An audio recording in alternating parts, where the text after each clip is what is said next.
안녕하십니까, 박사호입니다. 이번 방송에서는 러시아가 트럼프 2기 행정부를 어떻게 보는지를 설명해 드리겠습니다. 러시아 외교국방 정책협의회 회원이며 러시아 국방부 산하 알렉산드르 네프스키 군사대학교 선임연구원 안드레 일리츠키의 견해입니다. 꼬메르산트지가 기소한 것을 소개해 드립니다. 굉장히 논리 정연하고 팩트에 충실합니다. 러시아 연구자들의 지정학적 견해가 얼마나 탄탄한지를 알 수 있습니다. 그는 미국이 역시나 생각했던 대로라고 말했습니다. 일리츠키는 러시아의 전략적 패배를 가하는 것은 수십 년 동안 미국 정책의 기본 플랫폼으로 그들의 헤게모니를 확보하기 위한 전략의 최우선 과제라고 했습니다. 백악관에서 어떤 행정부가 있는지에 관계없이 실행되고 있는 전략으로 단지 접근 방식만 바뀔 뿐이라고 했습니다. 그러면서 글로벌 세계 변혁의 시기에 상대 강점과 약점을 연구하고 백악관에 들어간 트럼프 팀의 정책 특징, 접근 방식과 강조점을 분석하고 이에 대한 대안을 개발하는 것은 매우 중요하다고 그는 말했습니다. 그는 힘을 통한 평화라는 미국의 전략을 고려해 러시아의 주권과 국익에 근거한 러시아의 정책과 군사 발전을 구축하는 것이 필요하다고 말했습니다. 그는 2014년 9월 포런 어페어즈 매거진이 미국의 현실주의 정치학자로 시카고 대학교 교수인 존 미어샤이머의 기사를 게재했다고 언급했습니다.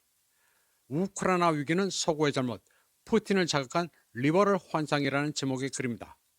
기고 그래서 존 미어샤이머는 우크라이나 위기의 주된 책임은 서방 국가에 있다고 했습니다. 미어샤이머 교수의 논제는 지난 방송에서 에마뉴엘 토드가 말한 것과 대동소이합니다. 미어샤이머 교수는 서방의 무책임한 행동과 전략적 목표로 인해 사태가 커질 것임을 일찌감치 예측했습니다. 일리츠키는 2024년 12월 영국 매체 언허드도 언급했습니다. 미어샤이머는 러시아 철학자 알렉산드르 두긴과의 대화에서 트럼프 미국 대통령이 극단적인 러소포비아 매파를 자신의 팀에 영입했기 때문에 우크라이나 분쟁을 종식시키지 않을 것이라고 지적했습니다. 미어샤이머는 트럼프는 매우 독특해 그의 견해는 주류 정치인들과 다르다고 말할 수 있지만 문제는 그가 극도로 러시아 혐오적인 사람들에게 둘러싸여 있다는 점이라고 시작했습니다. 현실주의자인 미어샤이머는 낙관적이지 않으며 트럼프 대통령이 심각한 변화를 이룰지는 의심스럽다고 결론지었습니다. 2016년에 트럼프는 선거 캠페인에서 러시아와 잘 지내겠다고 했으며 크림을 러시아 일부로 인정하는 것을 고려할 것이라고 주장했습니다. 하지만 그런 말들은 다 허구로 나타났습니다. 트럼프 1기 행정부 기간 동안 트럼프는 푸틴과 6차례나 만나 건설적인 대화를 나눴음에도 불구하고 미국은 계속해서 제재를 가했고 에너지 시장에서 러시아를 축출했습니다. 그리고 유럽과 우크라이나에 무기를 공급했습니다. 트럼프는 2023년 텍사스에서 열린 집회에서 자신이 러시아에 대해 온화하다는 일각의 주장을 일축하면서 키예프에 제블린 대전차 미사일을 공급한 것은 자신이었다고 말했습니다. 자기는 우크라이나에 수백 개의 제블린을 준 반면 오바마는 키예프에 100개를 보냈다고 말했습니다. 안드레 일리츠키는 도널드 트럼프의 백악관 복귀가 다극적이고 공정한 기반에서 안정적인 글로벌 안보 시스템 구축으로 이어질 것이라고 기대하는 것은 순진한 생각이라고 말했습니다. 트럼프와 JD 벤스를 집권하게 만든 로비단체와 기업들이 있기 때문입니다. 일리츠키는 이번 트럼프 선거 캠페인의 주요 스폰서로는 로키드 마틴, 노스롭 그루먼, 레이시언 등 군산복합체 주요 기업과 항공기, 운송, 석유, 가스 기업이 포함된다고 시작했습니다. 일리츠키는 또 트럼프 팀과 벤스 부통령은 워싱턴과 펜타곤 그리고 정복에 보존한 실리콘밸리의 로비스트들이라고 말했습니다. 간단히 말해서 미국의 47대 대통령 뒤에는 미국의 힘과 세계에서 기술 및 경제적 지배력을 유지하는 데 관심이 있고 전쟁이 비즈니스인 군산복합체와 IT 벤처 로비가 있다고 일리츠키는 말했습니다. 그리고 그들의 관점에서는 미국이 수용할 수 있는 전쟁 형태, 더 정확하게는 힘을 통한 평화라는 이념으로 포장된 조직화된 폭력만이 논의의 대상이 된다고 시작했습니다. 그는 트럼프와 그의 팀에 있어 주요 지정학적 우선순위는 분명히 중국의 리더십 야망과 잠재력을 훼손하고 경제 및 기술 경쟁자로서 중국을 약화시키고 제거하는 것이라고 말했습니다.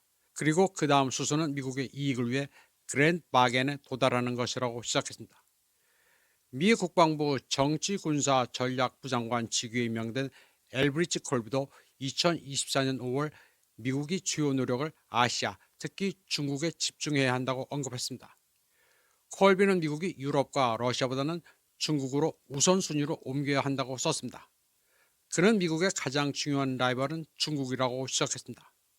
많은 분석가들에 따르면 트럼프의 맹호인 53세의 마르코 루비오가 외교정책 블록에 합류하는 것은 중국과 기타 권위주의 국가에 대한 직접적인 도전이기도 합니다. 2024년 11월 미국의 뉴스위크는 세계에서 가장 강력한 국가가 되려 하는 중국의 열망에 대해 루비오가 경고했다고 적었습니다. 루비오는 중국이 과거 구소련보다 미국에게 훨씬 더 위험하다고 말했습니다. 루비오는 중국을 있어야 할 제자리에 놓고 중앙아메리카와 남미에서 중국과 러시아를 몰아내 궁극적으로 미국 주변과 아래를 아우르는 서브컨티넨트 아대륙을 건설하는 게 목표입니다. 1, 2측기는 적어도 미국의 군사 정치적 자원 축적 초기 단계에서는 중국의 비활성화가 트럼프 팀의 최우선 과제라고 시작했습니다. 1, 2측기는 그 사이 세상은 변하면서 미국의 패권이 약화되고 세계의 지정학적 다극 구조가 구체화되기 시작했다고 했습니다. 그러나 미국은 글로벌 헤게모니를 포기하지 않는다고 했습니다. 이는 미국과 서구 일반의 권력 메커니즘을 재설정하고 민족국가, 특히 중국, 러시아, 이란, 북한 등 4대 독재 수성주의 정권에 대한 하이브리드 전쟁을 강화하고 있습니다. 1, 2측기는 트럼프 주의자들의 목표는 미국을 아대륙 요새로 건설하는 것이라고 합니다. 트럼프의 마가 2024는 본질적으로 먼로 독트린 2.0이라고 했습니다. 따라서 트럼프는 군사적, 정치적, 자원적, 병참적으로 중요한 캐나다, 그린랜드, 파나마에 대한 야심찬 주장을 했습니다. 국내적으로 트럼프 팀은 미국을 아대륙 요새로 보고 현대화된 먼로 독트린을 인용합니다. 그리고 중국, 러시아 같은 외부 강대국을 제치고 서반구에서 미국의 지배력을 확보하는 게 목표입니다. 트럼프가 임명한 사람들과 힘을 통한 평화라는 개념은 AI, 기술혁신, 체제 재설정을 통해 미국이 군사정치 분야에서 글로벌 우위를 달성하는 것을 목표로 합니다. 1, 2측기는 트럼프 팀이 이끄는 미국은 자신들에게 이익이 되는 새로운 세계 구조를 달성하려 하며 그들의 헤게모니는 무력으로 지원될 것이라고 말했습니다. 안드레 일리츠키는 러시아가 앞으로 나아갈 길은 분명하다면서 주권과 가치를 수호하는 데 확고부동해야 한다고 말했습니다. 패권을 우선시하는 서방과 달리 러시아는 국가가 스스로의 운명을 결정할 권리가 있는 다극 세계를 지지한다고 했습니다. 그는 도전은 엄청나지만 기회도 마찬가지라면서 강대국 경쟁의 이 새로운 시대 러시아의 결의는 시험을 받을 것이지만 러시아 국민과 원칙에 대한 헌신이 인도할 것이라고 말했습니다. 이번 방송은 여기까지 하겠습니다. 시청해주신 여러분 감사합니다.